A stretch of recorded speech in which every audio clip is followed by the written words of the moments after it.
அறிஞர் பெருமக்களே, இறைநிலை அறிந்து அறநிலை பின்பற்றி வாழக்கூடிய ஆன்மீக அன்பர்களே, உங்கள் அனைவருக்கும் எனது நன்றியும் வாழ்த்துக்களும். இப்பொழுது பெண்ணின் பெருமை என்ற ஒரு தலைப்பில் நாம் சிந்தனை செய்ய இருக்கிறோம். பெண்ணின் பெருமை உணராதவர்கள் இல்லை, நினைந்து செயல்படாதவர்கள் தான் அதிகம். வேற ஒன்றும் தெரியாதல்ல. பெண்களை விட்டு எந்த ஆண்மகனும் தனித்து இயங்கவே இல்லை. ஒரு உண்மையை உணர்ந்து கொண்டா, உலகத்துல சனத்தொகையில பாதி பேர் பெண்கள், பாதி பெண்கள் பாதி ஆண்கள்னு வச்சுங்க. அந்த பாதி ஆண்கள் பெண்களால பெற்றெடுக்கப்பட்டவர்கள் தான். அப்ப எப்படி பிரித்து பேசுவது, பெண்கள் வேறு ஆண்கள் வேறு என்று? ஒவ்வொரு ஆணும் ஒவ்வொரு பெண்ணும் பெண் வயிற்றில உருவாகி உருவான நாள் முதற்கொண்டு பிறக்கிற வரைக்கும் அவர்களுடைய உடல்ல உள்ள ரத்தத்தையே சாப்பாடாக எடுத்துக்கொண்டு வளர்ந்து அதன் பிறகுதான் பிறக்கிறோம். பிறந்த பிறகும் பெண்களுடைய ரத்தம் தான் பாலாக மாறி அந்த பாலை குடிச்சு எல்லாரும் வளர்றோம். இறைநிலையானது எத்தகைய ஆற்றலை பெண்ணினத்துக்கு அளித்திருக்கிறது என்று பாருங்க. இந்த பிரபஞ்சத்தையே உருவாக்கக்கூடிய எல்லா பொருளும் எல்லா இயக்கமும் இறைநிலையில இருந்துதான் வருகிறது. ஆனா உயிர்களை தோற்றுவிக்கக்கூடிய பராமரிக்கக்கூடிய ஒரு பொறுப்பை பெண்ணினத்தாண்ட ஒப்பிச்சுட்டு இருக்கிறாங்க. அதையே இறைநிலையானது. அப்போ எந்த அளவுல பெண்களுக்கு மதிப்பு கொடுக்க வேண்டும், மதிப்பு கொடுத்து வாழ வேண்டும்னு பாருங்க. இன்னைக்கு உலகம் முழுவதும் தனி மனிதன் சரி, குடும்பங்கள்ல சரி, ஊர்ல உலகத்துல எல்லா இடங்கள்லயும் சரி, பிணக்குகள், போர், பகை எல்லாம் இருக்க காண்கிறோம். இது ஏன்? எல்லாரும் ஒரே முறையில இறைநிலையால உருவாக்கப்பட்டவங்க வாழ்ந்து வர்றோம். அப்படி இருந்து ஏன் என்றால், இறைநிலையில ஒரு தவிர்க்க முடியாத, எளிதில் புரிஞ்சிக்க முடியாத ஒரு ஆற்றல், நீதி இருக்கிறது. அந்த நீதி தான் செயல் விளைவு நீதி. எந்த செயல் செய்தாலும் அதுக்கு உரிய விளைவு காலத்தால கிட்டிவிடும். நாம் எந்த விதையை பூமியில போட்டாலும் அந்த விதை எந்த தாய் மரத்துல செடியிலிருந்து வந்துதோ அதே செடியை போல, அதே மரத்தை போல வளர்ந்து உருவாகி அதே போல காய்கறிகளை கொடுக்கறது பார்க்கிறோம். அதே போல நாம் எந்த செயல் செய்தாலும் அந்த செயலுக்கு தக்க விளைவை தவறாத காலத்தால அளிக்கக்கூடிய ஒரு ஆற்றல், ஒரு நீதி உணர்வு இறைநிலையில தொக்கி நிற்கிறது. அந்த அடிப்படையில நாம் பார்த்தோம்னா, உலகம் முழுவதும் பல துன்பங்கள் அடையத்துக்கு காரணம் கூட நாம் கண்டுபிடிக்கலாம். நமது ஜனத்தொகையில பாதியாக இருந்து கொண்டு அந்த பாதிக்கு மேலாக உள்ளவர்களையும் பெற்று வளர்த்து வாழ வைத்துக் கொண்டிருக்கக்கூடிய பெண்ணினத்துக்கு ஆணினம் இதுவரையில உலகம் தோன்றி சிந்தனை ஆற்றல் மிகுந்து இன்று வரையில என்ன மதிப்பு கொடுத்திருக்கிறது, எந்த வகையில அவர்கள் நன்றி உணர்வோடு பாராட்டி வருகிறது என்பதை பார்ப்போம். எல்லாருக்கும் தெரியும், ஆதி காலத்துல குறிஞ்சி நிலத்துல வாழ்ந்திருந்த போது மக்கள், அதாவது மலைகள்ல வாழ்ந்திருந்த போது அவர்களுக்கு பெண்களுக்கு உணவு தேடுற வேலையை கொடுக்கல. ஏன்னா அன்னைக்கு இருந்த உணவெல்லாம் விலங்கினத்தை கொன்று அவனுடைய உடலையே உணவாக கொள்ளக்கூடியதுதான் குறிஞ்சி நிலத்துல ஆரம்ப காலத்துல இருந்தது. அதனால வேட்டையாடி விலங்கினத்தை கொன்று அதை எடுக்க வேண்டிய வேலை வேண்டாம், பெண்ணுக்கு வேண்டாம், நானே அதை செய்யறேன்னுட்டு எடுத்துக்கொண்டான். பெண்களை பாதுகாக்கிறதுக்காக வீட்டோட வச்சிருந்தாங்க. இந்த ஒரு அன்பும் கருணையும் உள்ள ஒரு நிகழ்ச்சி பிறகு குறிஞ்சி, முல்லை, மருதம், நெய்தல் என்ற எல்லா நிலங்களுக்கும் காலத்தால பல கோடி ஆண்டுகளாக வந்த போதும் மனித இனம் அது தொடர்ந்து அந்த பாதுகாப்பு உணர்வு வந்துகிட்டே இருக்குது. ஆனா நாளுக்கு நாள் வர வர வர வர இந்த பாதுகாப்பு உணர்வோடு அடக்கி ஆளக்கூடிய ஒரு மனப்பான்மை மனிதனுக்கு வந்துவிட்டு, பாதுகாப்புல என்னன்னா பெண்களுக்கு உணவு உற்பத்தி செய்யற வேலை அல்லது பொருள் சம்பாதிக்கக்கூடிய வேலையை கொடுக்கல பாருங்க. அப்போ பொருள் சம்பாதிக்கக்கூடிய வேலை பொறுப்பு ஆண்களாண்டே நின்னதுனால அப்போ ஆட்சி, குடும்ப ஆட்சி ஒருத்தருக்கு ஒருத்தர் மேலாதிக்கம் செலுத்தக்கூடியது என்ற அளவில் வந்தபோது ஆண்கள் மேலாதிக்கம் தேவையாயிற்று, அது பழக்கமாகவும் வந்தது. அந்த ஆண்கள் மேலாதிக்கம் பொருளை கொண்டு வந்த ஒரு ஆதிக்கம், அது மேஸ்குலன் அரகன்ஸ் ஆங்கிலத்தில் சொல்லுவாங்க. ஆணாதிக்கம், அதாவது ஒரு வரமுறையற்ற திணிப்பு நிலை, அடக்குமுறை, இப்படியே வந்துவிட்டது. இன்றைக்கு நாம் பார்க்கிறோம் எந்தெந்த இடத்துல பெண்கள் தானே பணம் சம்பாதிக்க முடியாதோ, பொருள் உற்பத்தி செய்ய தெரியாதோ, அங்கெல்லாம் அதிகமான அடக்குமுறை அதிகமா இருக்கு. மற்ற இடத்துல கூட சரி, அவர்களுடைய வாழ்க்கை பூராவும் கவனிச்சு பார்த்தா பெண்கள் இல்லாத ஆண்கள் இல்லை. அதே போல ஆண்கள் வாழவும் முடியாது ஒழுங்காக அமைதியாக. இந்த ஒரு உண்மையான போக்க மனித இனத்துல ஆண்கள் எல்லாம் மறந்துட்டாங்க. மறந்து போன காரணத்தினால அது அடக்குமுறை என்றும் ஒரு அடிமை போல நடத்துவது பெண்களை என்றும் பாதுகாப்புக்கு அவசியம் என்ற உணர்வை அது இன்னும் மேலும் மேலும் மேலும் அது அடக்குமுறையை அதிகரிச்சு விட்டது. இப்ப இந்த நிலையில, இன்றைய நிலையில நாம் என்ன கண்டுபிடிச்சோம்? அந்த காலத்துல விலங்கினத்தை வேட்டையாடுறதுக்கு பெண்களுடைய உடல் வலு சரியா இருக்காது என்றது இருந்தால் அதை ஒப்புக்கொள்ளலாம். இந்த காலத்தில் இருக்கக்கூடிய தொழில்கள், சம்பாத்தியம், மற்ற வேலைகள் எல்லாம் பெண்களால முடியாத காரியம் என்ன? சமமான ஒரு அறிவும் உடல் பலமும் கூட பெண்களுக்கு இருப்பதை பார்க்கிறோம்.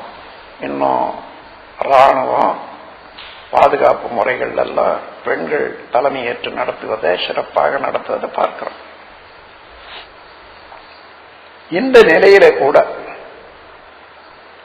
ஒவ்வொரு குடும்பத்திலையும் நம்ம பார்த்தோம்னா பெண்களை ஒரு இரண்டாவது பிரஜையாக, ஒரு அடிமையாக நடத்துவதுதான் இயல்பாக இருக்கிறது. இதுல ஒரு நாட்டில் பிறந்து இன்னொரு நாட்டில் போற போது பாஸ்போர்ட் எடுத்துக்கிட்டு போகணும்னு வாங்க, இந்த குடியுரிமை. அதே போல எல்லா பெண்களுமே பொதுவாக பிறக்கிறது ஒரு ஊர் அல்லது ஒரு வீடு, தன்னுடைய உழைப்பை பயனை தருவது என்பது இன்னொரு வீடு. இந்த இரட்டை குடியுரிமை உடையவர்கள் தான் பெண்கள். அதனால அங்க ஒரு புறம் எல்லா செலவும் பண்ணி வளர்க்கிறாங்க, அன்பை காட்டி வளர்த்து வந்தாங்க. அதே அன்பை காட்ட முடிகிறதா மாமியார் வீட்டுக்கு போனா, கணவன் வீட்டுக்கு போனா? இல்லை. எவ்வளவு அவமதிப்பு என்று பார்ப்போம். இந்த அவமதிப்பும் நன்றி கெட்ட தன்மையும் நல்ல அறிவுடைய பெண்கள், சிந்தனையாற்றல் உடைய பெண்கள் மனம் ஏற்றுக்கொள்ள முடியறதில்லை. குமர் எங்க போவாங்க? ஏதோ ஒரு தனி இடத்துல ஒருத்தனை மடக்கி அடிச்சு ஒருத்தன் பொருளை பிடிக்கிறான்னு சொன்னா அவனால ஒன்றும் செய்ய முடியாத இருக்கலாம் பாருங்க. அதே போல பெண்ணினா ஒவ்வொரு குடும்பத்திலையும் வருந்தி கொண்டு இருக்கின்றது. சில இடங்கள்ல உயர்ந்த முறையில நடத்தி கொண்டிருக்கிறாங்க என்பதையும் தெரியும். அவர்கள் எல்லாம் நாம் பாராட்டுவோம், அவர்கள் எல்லாம் நாம் பின்பற்ற வேண்டும். ஆனாலும் பொதுவாக இன்றைக்கு ஆண்கள் எல்லாம் பெண்களை நன்றியோடு மதித்து செயல்பட வேண்டியது காலம் வந்தாச்சு. அப்படி செயல்பட்டால் அவருடைய மனம் குமுறிக்கொண்டிருக்கிற நிலை மாறி உள்ளம் பூரித்து இப்பொழுது செய்யக்கூடிய தொண்டை இன்னும் மகிழ்ச்சியோட செய்யக்கூடிய காலம் வந்துட்டுதுன்னா, இந்த உலகத்தில் செயல் விளைவு தத்துவத்துக்கு ஏற்றவாறு எல்லா மக்களும் எல்லா குடும்பங்களும் இன்னும் உலகமும் ரொம்ப அமைதியாக வாழ முடியும். ஒவ்வொருவரும் குடும்பத்துல ஒரு பெண்ணை அவமதிப்பாக, ஒரு வேலைக்காரியாக, வாழ்க்கை சுதந்திரத்தை பறிக்கக்கூடிய முறையில வச்சிருக்காங்கன்னு சொன்னா இதை மாற்ற வேண்டும். ஒரு உதாரணத்தை சொல்றேன். ஒரு குடும்பத்துல ஒரு பெண்ணை எந்த அளவுக்கு பெற்றோர்கள் வளர்க்கிறாங்க, அன்போடு மதிப்போடு, அந்த பெண்ணை காலத்தால நம்ம சமுதாயத்தினுடைய நீதியை பொறுத்தும் இறை நீதியை பொறுத்தும் இன்னொரு குடும்பத்துல தான் வாழக்கூடியவர்கள் என்றதை ஒப்புக்கொள்ளும். அதற்காக திருமணம் ஏற்படும். திருமணத்துல என்ன செய்யறாங்கன்னு பாருங்க. ஒரு பையனுக்கு அந்த பெண்ணை கொடுத்து தத்தம் பண்றாங்க. தத்தம் பண்றதுன்னு சொன்னா ஒரேடியா இந்தா நீ எடுத்துட்டு தொலை, இந்த பொருளை பற்றி எனக்கு எந்த விதமான உரிமையும் கிடையாது, உனக்கே எல்லா உரிமையும் கொடுத்துட்டேன், நான் திருப்பி வாங்கவும் முடியாது என்ற அளவுல உள்ளத்தான் தத்தம். மணவினை நிகழும் போது மகள் தன்னை பெற்றோர் நின்று கணவனொருவனுக்கு கையினில் நீரை வார்த்து பணமதை ஈந்தோர் பெற்றோர் பலர்க்கான தத்தம் செய்வார். குணமெனும் நிறை கண்டோரும் இது கொடுமை அன்றி எண்ணவில்லை. இதை நான் அதிகமாக எக்ஸாகரேஷன் சொல்லுவாங்களே, அந்த மாதிரி அதிகமாக தூற்றி சொல்லவில்லை, உண்மையை உணர்ந்துதான் சொல்றேன். தட்டுமுட்டு சாமான்களாக இருந்தால், அதாவது அறிவு இல்லாத உயிர் இல்லாத ஒரு பொருளா இருந்தா இன்னொருத்தருக்கு கொடுத்து உள்ளாம் தத்தம் பண்ணலாம். வினைப்பதிவோடு உலகத்துல வாழ வந்தவர்கள் தன்னுடைய ஆன்மாவை இறைவனோடு இணைத்துக் கொள்ளக்கூடிய அளவுக்கு பொறுப்புடையவர்கள் ஒவ்வொருவரும். அதுல பெண்கள் தனியாக பிரிக்க முடியாது. அத்தகையவர்கள் திருமணத்தின் போது பெற்றவர்களாக ஒரு பையனிடத்துல ஒரு ஆள் நடத்துல தத்தம் பண்ணி கொடுத்துடுறாங்கன்னா எவ்வளவு கொடுமையான நிகழ்ச்சி பாருங்க. குணமெனும் நிலை கண்டோரும் இது கொடுமை என்று எண்ணவில்லை. இதுவரையில இது பெரிய கொடுமையான நிகழ்ச்சி என்று யாருமே எண்ணவில்லை. இல்ல சிந்தனை ஆற்றல் இல்லையா, அறிவு இல்லையா, அறிவில்லாத காலத்துல வளருமா, எதுக்காக இந்த கொடுமை செய்யணும்? கவனிச்சு பாருங்க. முடிந்தா இனிமே உங்க குடும்பத்துல நடக்க போற நிகழ்ச்சிகள்ல உங்க குழந்தைகளை தத்தம் பண்றது முடியாது, நான் அப்படி செய்ய மாட்டேன், நீ கூட்டிக் கொண்டு போ, நல்ல மாதிரி வாழுங்க என்று வாழ்த்தி அனுப்புங்க. அதுபோல பல நிகழ்ச்சிகள் பெண்கள் செய்யக்கூடாது என்று உடலினுடைய தன்மையை பொறுத்து சில காரியங்களுக்கு நாம் அவர்களை விலக்கி வைக்கலாம், அவங்க சௌகரியத்துக்காக வேண்டி. ஆனால் பெண்ணினம் என்பதற்காக அலட்சியப்படுத்தி விலக்கி வைக்கிற சமுதாயம் இனிமே நமக்கு மாறித்தான் ஆக வேண்டும். இன்னும் பெண்ணின் பெருமையை பற்றி சொல்லணும்னு சொன்னா, இறையாற்றலானது இந்த பிரபஞ்சத்தையே உற்பத்தி செய்து எல்லாவற்றையும் ஒழுங்காக நடத்தி வைக்கக்கூடிய ஆற்றல் இருந்த போதிலும் கூட உயிர்களை தோற்றுவிக்கக்கூடிய ஒரு பெருமையும் வல்லமையும் பெண்களிடத்துலதான் இறைவன் ஒப்பிச்சுட்டான். இறைநிலையானது பெண் என்ற வடிவத்தில்தான் இந்த பொறுப்பு ஒப்பிக்கப்பட்டிருக்கிறது என்று சொன்னா, அப்ப இறைவனுக்கு இறைநிலைக்கு அடுத்தபடியாக நாம் பாராட்டக்கூடியது போற்றக்கூடியது பெண்ணினம்தான் என்பது தெரியுது இல்லையா? அதற்கு முரண்பாடாக ஆண்கள் நடந்து கொள்வது சரியல்ல. இதை ஆண்களும் உணர வேண்டும், பெண்களும் உணர வேண்டும். அன்பர்களே, இனி வருங்காலத்தில் இந்த பெண்ணினத்துக்கு எந்த அளவுக்கு மதிப்பு கொடுக்கிறோமோ அந்த மதிப்பின் அளவுக்குத்தான் ஒரு மனிதனுடைய வாழ்க்கை வளம் பெறும், குடும்பம் நலம் பெறும். உதாரணமாக ஒரு பெண் கர்ப்பமாக இருக்கிறாங்கன்னு வச்சுக்கோங்க. அந்த கர்ப்ப காலத்துல அவர் மனநிலை எப்படி எப்படி இருக்கிறதோ, எந்தெந்த செயல்கள்ல எந்தெந்த பொறுப்புணர்ச்சியில அவர்கள் பாராட்டப்படுகிறார்களோ அல்லது நிந்திக்கப்படுகிறார்களோ அவையெல்லாம் அந்த கருவிலையும் பதியும். அந்த பெண்ணுக்கு ஏற்படக்கூடிய எண்ணங்கள் எல்லாம், வருத்தம் எல்லாம், மகிழ்ச்சி எல்லாம் அந்த கருவிலையும் பதியும். ஏன்னா ஒரு பெண் என்றால் கருமையத்துடைய பெண். கருமையம் என்பது எத்தனையோ காலமாக மரபு வழியே வந்த எல்லா செயல்களையும் சுருக்கி இருப்பாக வைத்திருக்கக்கூடிய கருமையம். அதே கருமையத்தில் இருந்து இன்னொரு கருமையம் உண்டாய் போச்சு. அந்த கருமையம் அவ்வளவு வாங்கிக் கொண்டே இருக்கிறது,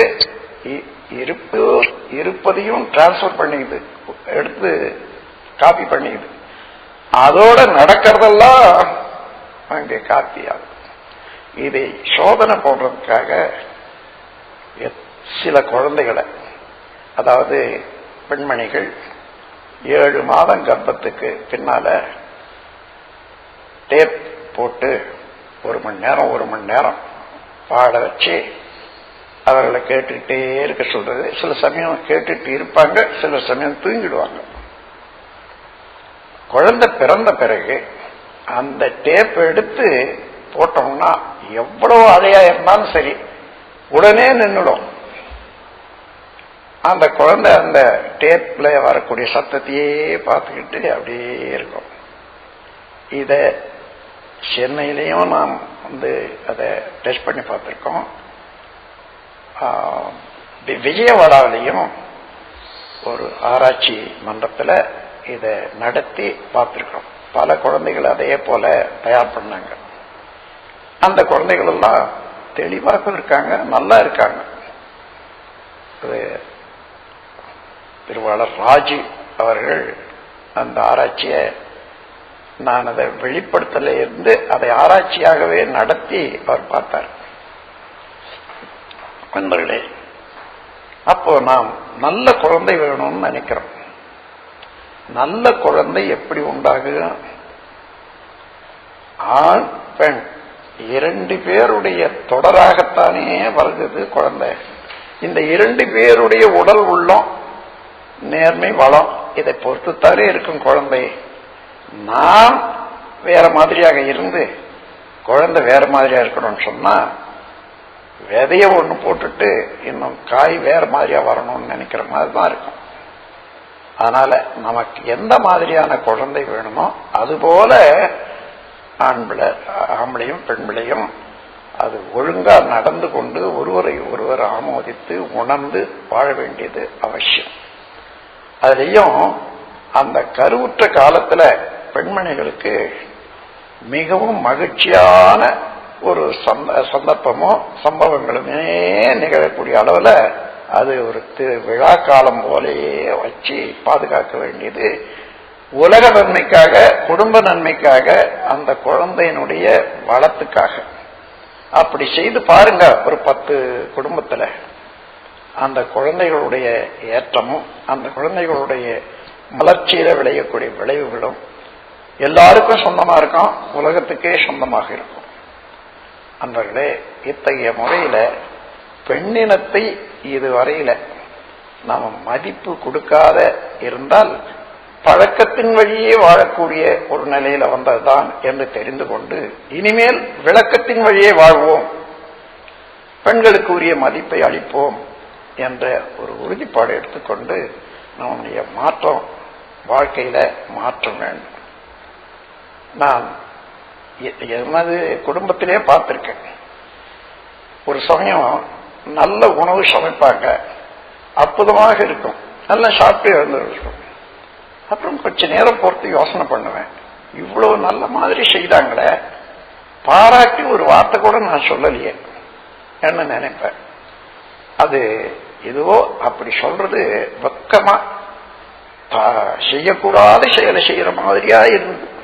அதன் பிறகு துணிந்து ஒவ்வொரு நாளும் நல்ல உணவு சரியாக இருக்குமே, ஆனால் அதை பாராட்டாத எழுந்துக்கிறது இல்லை. அது மாத்திரம் இல்லை, சாதாரண உணவுல கூட இந்த அளவு அவர்கள் செய்ததுக்கு தினந்தோறும் அவர்களை நன்றி உணர்வோடு பாராட்டி எழுந்திருக்கிறது என்பது வந்தது. அதன் பிறகு அவருடைய செயல்லையே, அவருடைய அன்பு கருணைவைகளிலேயே ஒரு பெரிய மாற்றத்தை நான் கண்டுகொண்டேன். நீங்களும் காணலாம், உலகமே காணலாம். அவ்வளவு நல்ல முறையில செய்து கொடுக்கக்கூடிய ஒரு உணவை உண்டு கழிக்கக்கூடிய உள்ளம், ஏன் இது நல்லா இருக்குது, இவ்வளவு அருமையாக செய்திருக்கீங்க, உங்களுக்கு என்னுடைய பாராட்டுகள். இந்த நாக்கு துணிந்து முதல்ல சொல்ல பழகணும். நேரடியா சொல்ல முடியலன்னா ஒரு கண்ணாடி அதில் நின்றுகிட்டு சொல்லி சொல்லி பழகிக்கணும். அதன் பிறகு தாராளமா வரும், சொல்லி பழகிட்ட பிறகு. அந்த முறையில தான் ஒவ்வொரு குடும்பத்திலையும் திருந்தணும். பெண்களுடைய பெருமை உலகம் உணரும் காலத்துல சமாதானம், சம ஆசனம் என்றது தான் சமாதானம். இங்கே ஆண்களுக்கு பெண்களுக்கு இடையிலே உள்ள சமாதானம் இல்லையானால் குடும்பத்தில் வராது, குழந்தைகளாண்ட வராது, இன்னும் உலகத்திலையும் வராது. இது ஒரு பெரிய முட்டுக்கட்டு உலக நலத்துக்கு என்று எடுத்துக்காட்டி எல்லோரும் இந்த நல்ல காரியத்தில் ஒத்துழைத்து ஒவ்வொரு குடும்பத்திலையும் நீங்களும் அதனுடைய பயனை பெற வேண்டும், மற்றவர்களுக்கும் பெற வேண்டும் என்று கூறிக்கொள்ற. நான் உலகம் முழுவதிலும் சுற்றி வந்தேன், எல்லா நாடுகளுக்கும் போனேன். ஏதோ சில நாடுகளுக்கு போகலைன்னாலும் அந்த குடும்பங்கள் எல்லாம் என்னண்ட பயிற்சி எடுக்க வந்து அவர்கள் மூலமாக அவங்களுடைய கலாச்சார பண்பாடுகளை எல்லாம் தெரிந்து கொண்டாங்க. அப்படி பார்க்கிற போது உலகம் முழுவதும் மதர்ஸ் டே என்று கொண்டாடுறாங்க, ஃபாதர்ஸ் டே அதாவது அப்பாவுடைய நாள் என்று கொண்டாடுறாங்க, சில்ட்ரன்ஸ் டே குழந்தைகளுடைய நாள் என்று கொண்டாடுறாங்க. ஆனா எங்கேயுமே மனைவி நல வேட்பு என்பது கிடையவே கிடையாது. மனைவியை பாராட்டக்கூடிய நாள் உலகம் முழுதும் ஒரு இடத்துலயும் இல்லை. நான் அதனால்தான் அப்படி அந்த எண்ணம் வந்த பிறகு இந்த நாட்டுக்கு திரும்பி வந்து மனைவி நல வேட்பு என்று ஒரு விழாவே ஏற்படுத்துறேன். அது என்னுடைய மனைவி பிறந்த நாள்ல, அதாவது ஆகஸ்ட் 30 அந்த நாள் இப்ப கொண்டாடுறாங்க பல இடங்கள்லையும். அங்க இது வரைக்கும் மனைவியை பாராட்டி பழக்கமில்லாத நாக்கு அங்க படுற பாட்டை நான் பார்க்கிறேன். ஏன்னா அன்னைக்கு மனைவிக்கு ஒரு பூ செண்டு கொடுக்கணும். அந்த விழாவில் ஒவ்வொருவரும் சொல்லி கொடுக்கணும். என்ன, பிறந்த பெற்றோரை, பிறந்தகத்தை, பிறந்த வீட்டை விட்டு பிரிந்து வந்து கடமையாரம் ஆற்ற பற்றற்ற பிறவி என குடும்பத்தொண்டு ஏற்று பண்பாட்டின் அடிப்படையில் என பதியாய் கொண்டேன். நற்றவத்தால் என் வாழ்க்கை துணையாகி பெண்மை நலநோக்கில் பிறருக்கும் தொண்டாற்றும் எந்தன் மனைவியை நான் மதிக்கின்றேன், வாழ்த்தி மகிழ்கின்றேன் என்று அந்த நாக்கு உருண்டு திரண்டு இந்த வார்த்தையை சொல்வதற்கு சிலர் பாடுபடுறாங்க. ரொம்ப வரல, இன்னும் புதுசு இல்லை, இல்லாத சொல்றதில்லை. ஆனா சொல்லி பழகிட்ட பிறகு அன்னையிலிருந்து அவங்க வாழ்க்கையில ஒரு பெரிய மாற்றம் தான் என்று கூறி, இந்த மாற்றம் எல்லாருக்கும் நலமளிக்கட்டும், உலகுக்கும் நலமளிக்கட்டும். நம்மை பெற்றெடுத்த தாய்களாக, குடும்பத்துக்கு உதவி செய்யக்கூடிய பெண்மணிகளாக இருக்கக்கூடிய பெண்ணினம் அவர்கள் மகிழ்ச்சி அடையட்டும் என்று கூறி உங்கள் அனைவரையும் இதே நேரத்தில் வாழ்த்தி என்னுடைய உரையை நிறைவு செய்கிற. வாழ்க வளமுடன்.